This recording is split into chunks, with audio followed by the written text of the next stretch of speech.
कैसी खुशी खड़ी रुके ना एक घड़ी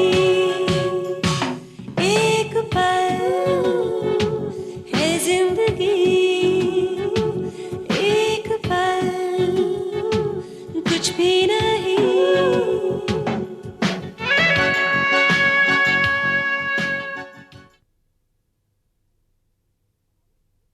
मैंने झूठ इसलिए कहा ताकि हमें थोड़ा वक्त मिल जाए, हम कुछ सोच सके कि हमें क्या करना चाहिए। हम अगर पुलिस की भी मदद लेंगे तो उन्हें कार्रवाई करने में थोड़ा वक्त तो लगेगा ना। नहीं शीला, पुलिस को बीच में लाने की जरूरत नहीं। मेरी बेटियों की जिंदगी का सवाल है। टोनी ब्रिगेंजा बड़ा खतरनाक आदमी है। पूरी दुनिया इस हकीकत को जानती है। कोई भी आदमी इस बात पर कैसे यकीन करेगा कि मेरे किसी भी रिश्ते में पाकीज़गी हो सकती है जब मेरा जन्म ही नापाक है। अगर तुम दोनों ऐसे सोचते हो, मुझे कसूरवार ठहराते हो, तो चढ़ा दो मुझे सूली पर। रोज रोज के मरने से ये अच्छा होगा कि मैं मर जाऊं। जब मैं तुम दोनों को झगड़ा करते हुए देखती हूँ ना, तो मुझ पे क्या गुजरती कभी सोचा है? टोनी ब्रिगांजा एक नौटंकी वाला है, हाँ? वो कोई कच्चा खिलाड़ी है। ले बात कर। Hello aunty. रितु, रितु, रितु, नीतू कहाँ है बेटा? Aunty please. बहुत हो गई राग पट्टी तुम लोगों की। अब ध्यान से सुन लो, 1 घंटे के अंदर अगर पैसा नहीं आया तो समझ लेना कि तुम्हारे फैमिली के 4 मेंबर्स कम हो गए। समझी? क्या कह रहा था रोनी? वो सोनू के साथ यूरोपियन हॉलिडे पर जा रहा है मम्मी। चलो, रोनी ने बाप होने का फर्ज तो निभाया, लेकिन जरा देर से, पर निभाया तो सही। लेकिन मम्मी, उनके जाने से पहले मैं सोनू से मिल नहीं पाऊंगी। और रोनी कह रहा था कि वो 2 महीने के लिए बाहर रहेंगे। कह तो रहा था कि लौटने के बाद वो सोनू को मेरे पास रहने देगा, लेकिन रोनी रोनी है। सर, टोनी ब्रिगेंजा ने जिस एरिया से फोन किया था उस एरिया का पता चल गया सर। कौन सा एरिया? सर, पालीगढ़, जहाँ निशी मल्होत्रा का घर है। Yes sir. हमें अपनी कार्रवाई करने की परमिशन मिल चुकी है। ऑफिसर, आप निशी मल्होत्रा के घर को चारों तरफ से घेर लो और वायरलेस पे मैसेज भेजो कि उस इलाके की पूरी नाकाबंदी की जाए। ओके, ये रहा पैसा। प्लीज टेक केयर, कहीं कोई ऊंच नीच ना हो पाए जिसकी हमें कहीं बहुत बड़ी कीमत ना चुकानी पड़े। चाचा जी प्लीज, ऐसा कुछ नहीं होगा। अपना ख्याल रखना।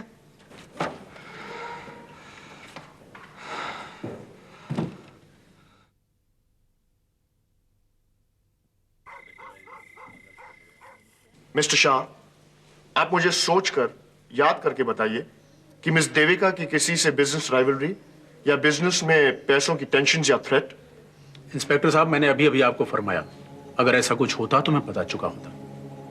और आपने कहा कि मिस देविका की पॉलिटिकल लाइफ में ऐसी कोई दुश्मनी नहीं। देखिए इंस्पेक्टर साहब, अगर मुझे अपने आसपास भी कोई ऐसा आदमी दिखता जो देविका जी को नुकसान पहुंचा सकता है तो मैं इस हादसे की पुलिस में रिपोर्ट बाद में दर्ज कराता।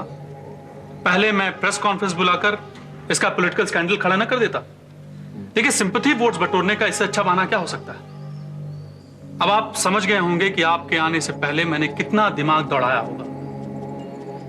लेकिन मेरी समझ में एक बात नहीं आई कि जब घर की नौकरानी खुद ही कह रही है कि देविका जी ने ये सारा हादसा हंगामा मचाया है, तो आप ये उनके दुश्मनों के पीछे क्यों पड़े हुए हैं? देखिए मिस्टर एकनाथ, इस बात का क्या सबूत है कि घर की नौकरानी ने जो कहा वो सच है? हो सकता है कि वो खुद बाहर वालों की साजिश में शामिल हो जाए। देखिए, शशि ऐसा हरगिज नहीं कर सकती। ऐसा मुमकिन है सर, इसलिए एक सब इंस्पेक्टर ऑलरेडी उनकी इन्वेस्टिगेशन अंदर के रूम में कर रहा है। कानूनी तौर पर हम पूछताछ करेंगे, शायद कुछ पता चल जाए। सर, पूछताछ की नौकरानी से, लेकिन लगता है वो बेकसूर है। हाँ, लेकिन उसने एक बात बताई कि देविका ने उन पर हमला किया और गला पकड़कर बार बार कह रही थी, श्वेतलाना मैं तुझे मार डालूंगी। श्वेतलाना जी, केशव मल्होत्रा वाली? हाँ। मिस्टर एकनाथ, श्वेतलाना जी के मिस देविका से कैसे संबंध थे? संबंध तो ठीक ही थे, लेकिन पिछले दिनों से कुछ टेंशन जरूर था। ओहो, आपने ये मुझे पहले क्यों नहीं बताया जब आपको पूछ रहा था? देखिए, श्वेतलाना की देविका को ऐसा नुकसान पहुंचाने की फितरत नहीं हो सकती है। वो ये सब नहीं कर सकती। ऐसा आप सोचते हैं, पर मुझे तो अपनी तहकीकात के लिए सुराग मिल गया ना। चलो सर।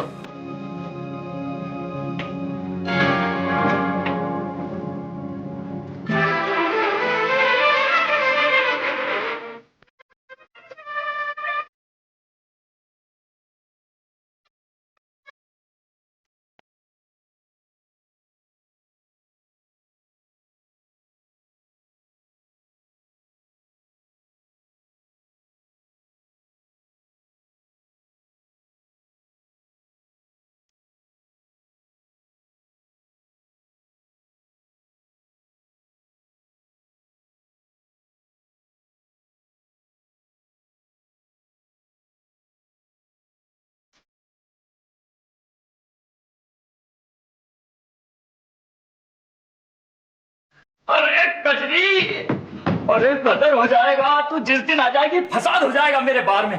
अरे फिल्मी गानों पे तो तू फिल्मी हीरोइनों से भी अच्छा नाचती है। यानी हमारी नौकरी पक्की? अरे बिल्कुल नक्की, तू जब चाहे मेरे बार में काम शुरू कर सकती है। अरे रौनक बढ़ जाएगी मेरे बार की। गुप्ता जी, एक तकलीफ देंगी आपको। तकलीफ कैसी? मुझे तकलीफ होती कहाँ है? बोल ना, बोल। वो हमारे रहने का इंतजाम करना होगा। हमारे पास रहने का ठिकाना नहीं है ना। है? नहीं कजरी, क्या है कि मैं इस लफड़े में नहीं पड़ता। देख, मैंने आज तक किसी लड़की के रहने का कोई चक्कर नहीं पाला। तो फिर हमारा यहाँ काम करना मुश्किल हो जाएगा। हमारी तो यही शर्त है कि खैर हम कहीं और काम ढूंढ लेंगे। जब रहने का इंतजाम हो जाएगा तो आपके यहाँ जाएंगे। देख, तू जाने आने की बात तो कर मत। अच्छा एक काम कर, मेरा एक फ्लैट खाली पड़ा है, तू अभी उसमें रहना शुरू कर दे। अब बाद में फिर देखते हैं। मगर सुन, अगर तू उसमें रहेगी तो फिर 3,000 रुपए पगार होगी तेरी, 5,000 नहीं। मंजूर है, लेकिन फिर टिप्स में 50% नहीं 40% देंगे। अच्छा, वाह अरे कजरी, तू मोल भाव में बहुत पक्की है, बहुत दूर तक जाएगी। गलती तो मुझी से हुई। मुझे तू और तेरा नाच जितना पसंद आया उतनी ही तारीफ मैंने कर दी। खैर, अब तू ये समझ चुकी है कि मैं बोतल में उतर चुका हूं। चल, मैंने तुझे फ्लैट भी दिया और 40% की शर्त भी मंजूर की। ठीक है, तो फिर हम आज से शुरू कर देते। किस सोच में डूबे हो सूरज? रेनू, कई बातें मेरे दिमाग में चल रही हैं इस वक्त। How unromantic you can get. जनाब, ये समय दिमाग चलाने का नहीं, दिल धड़काने का है। कुछ बातों से छुटकारा पाना मेरे बस में नहीं है रेनू। जैसे? जैसे स्वेतलाना। इतने दिनों में भी तुम्हारे सिर से उसका भूत नहीं उतरा। अब तक स्वेतलाना नाम का बुखार तुम्हारे सिर पर चढ़ा हुआ है। रेनू, अगर तुमने मेरे साथ जेल में वक्त गुजारा होता तो तुम्हें एहसास होता मैं किस किस्म के बुखार की बात कर रहा हूं। स्वेतलाना और करण मेरी जिंदगी का एक अहम टुकड़ा निकल गए हैं। ऐसा ग्रहण लगाया उन्होंने मेरी जिंदगी पर कि आज तक मेरी जिंदगी में अंधेरा है। भूल जाओ उन बातों को सूरज। रेनू, शायद मैं भूल जाता अगर ये सब सिर्फ मेरे साथ हुआ होता। तुम भूल सकती हो, लेकिन तुम्हारे साथ जो कुछ हुआ वो मैं नहीं भूल सकता। जेल में लेटा रात को जब मैं तुम्हारे बारे में सोचता था कि मेरी रेनू किस तरह अपनी रात गुजार रही होगी, तो वो रात मेरे लिए और भी अंधेरी हो जाती थी। मैंने ऐसी एक नहीं, सैकड़ों रातें गुजारी हैं। स्वेतलाना ने अपने आप को तो छुड़ा लिया, लेकिन मुझे जेल में सड़ने के लिए छोड़ दिया। मेरे दिल में स्वेतलाना के लिए जो कुछ भी था, आज वो जहर बन चुका है। सूरज, सूरज भूल जाओ ये सब, जाने दो। रेनू, मेरे दिल में तुम्हारे लिए जितना प्यार है ना, उतना प्यार मैं तुम्हें तब तक नहीं दे पाऊंगा जब तक मैं स्वेतलाना और करण से इंतकाम नहीं ले लेता। दोनों ने फिर से मल्होत्रा इंडस्ट्री ज्वाइन कर ली है, इसलिए मुझे लगता है मेरा उनसे बदला लेना आसान हो गया है। मुझे सिर्फ तुम्हारी मदद की जरूरत है। मेरी मदद करोगी ना?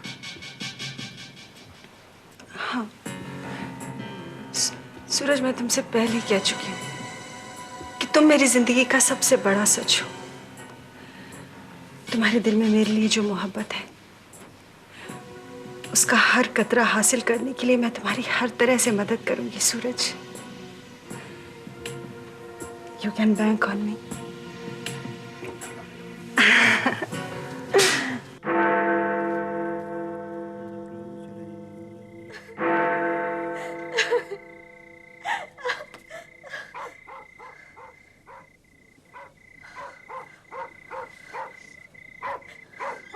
है तेरा ये एक एक आंसू मुझे दाद देता हुआ टपक रहा है।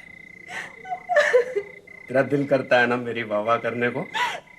कसम से सच बता। अब देखना, तेरे मल्होत्रा खानदान के दिमाग में ना ये बात आती, ना पुलिस वालों का भेजा इतना चलता कि मैं तुझे अगवा करके तेरे ही घर में लाकर मैं तुझे बंदी बना लेता।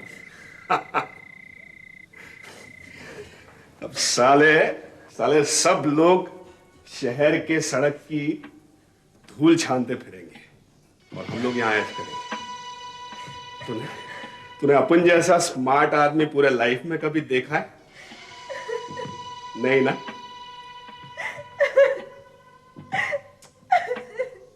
अब ये रोना धोना बंद कर दे। मैं तेरे आराम के लिए मैं तुझे तेरे घर ले आया। मेरे को थैंक यू बोल, शुक्रिया बोल। मैं तुझे मेंशन नॉट बोलूंगा, रोती रहती है ये।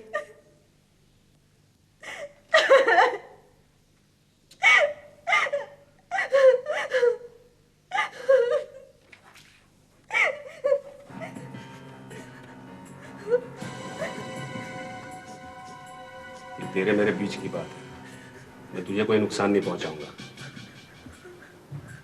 बाकी जो भी हुल मैं तेरे खानदान को दे रहा हूं वो बिजनेस के वास्ते, धंधे के वास्ते, लेकिन अपन का डीलिंग पक्का है। मैं तेरे को कुछ नहीं करेगा। तू मेरे लिए एक सोने का अंडा देने वाली मुर्गी है। तेरे जरिए मैं मल्होत्रा खानदान से सोना हथियाऊंगा। बस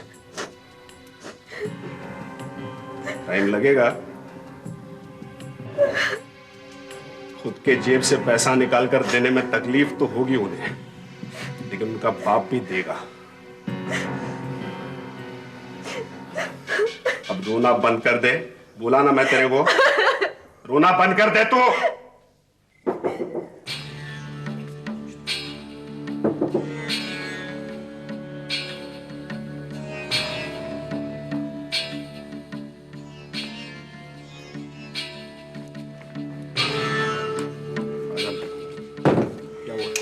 टोनी भाई, शहर में पुलिस की बहुत गर्मा गर्मी है।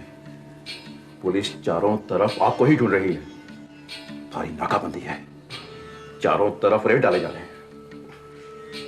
जुल्म में कसरत करते घूमेंगे। तो धीमी आवाज में बोल, कार का क्या हुआ? उसका टेंशन लेने का नहीं टोनी भाई, खलास कर दिया।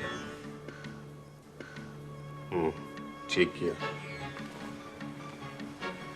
सुनो, जब तक अपन लोग यहाँ हैं, अपन को ढूंढने कोई नहीं आएगा। अपन लोग सेफ है। मुझे यहाँ कोई पंगा नहीं चाहिए। पूरी एहतियात बरतना है, समझे? सब लोग धीमी आवाज में बोलेंगे, कोई बेवजह बाहर नहीं जाएगा। कम से कम जरूरत में काम चलाना है। दरवाजा नहीं खोलेगा, पर्दा नहीं हटाएगा, टेलीफोन नहीं उठाएगा कोई। और जरूरत की चीज के लिए अगर बाहर जाना है तो एक आदमी जाएगा बगैर कोई शक पैदा किए, समझे? आए के लिए दिमाग में बात ही है। बराबर बोला टोनी भाई, बराबर बोला। अब उनको कुछ दिन यहाँ रहना है, जब तक बाहर का माहौल ठीक नहीं हो जाता। चलो, मेरी तो घंटी बज गई। कोई बोतल पड़ी है तो निकालो यार, मेरे लिए पैक बनाओ जल्दी। मैं देखता हूँ। जब तक पुलिस वाले अपन को बाहर ढूंढेंगे, अपन लोग थोड़ी ऐश करेंगे यहाँ पे। अरे निकाल जल्दी।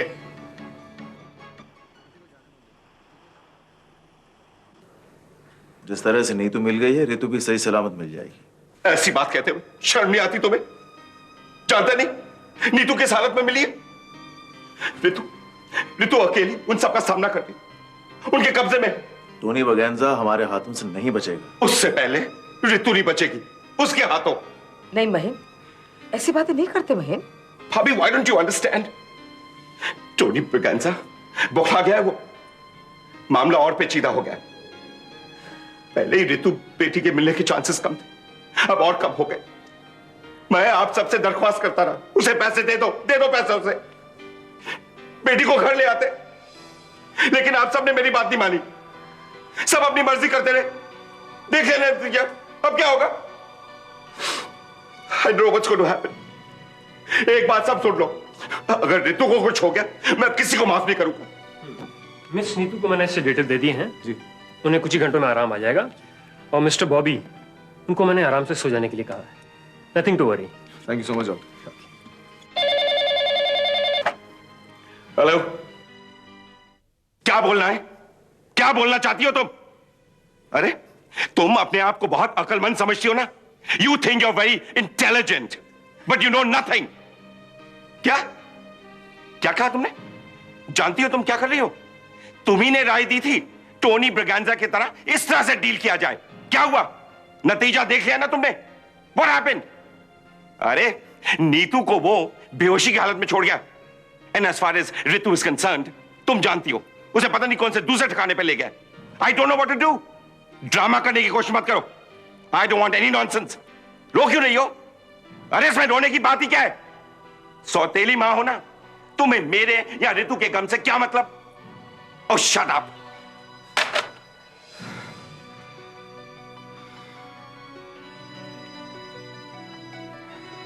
शांत हो जाइए आप थोड़ा आराम कर लीजिए। रितु को ढूंढने में आपकी जरूरत पड़ेगी। Please take care of yourself. आइए।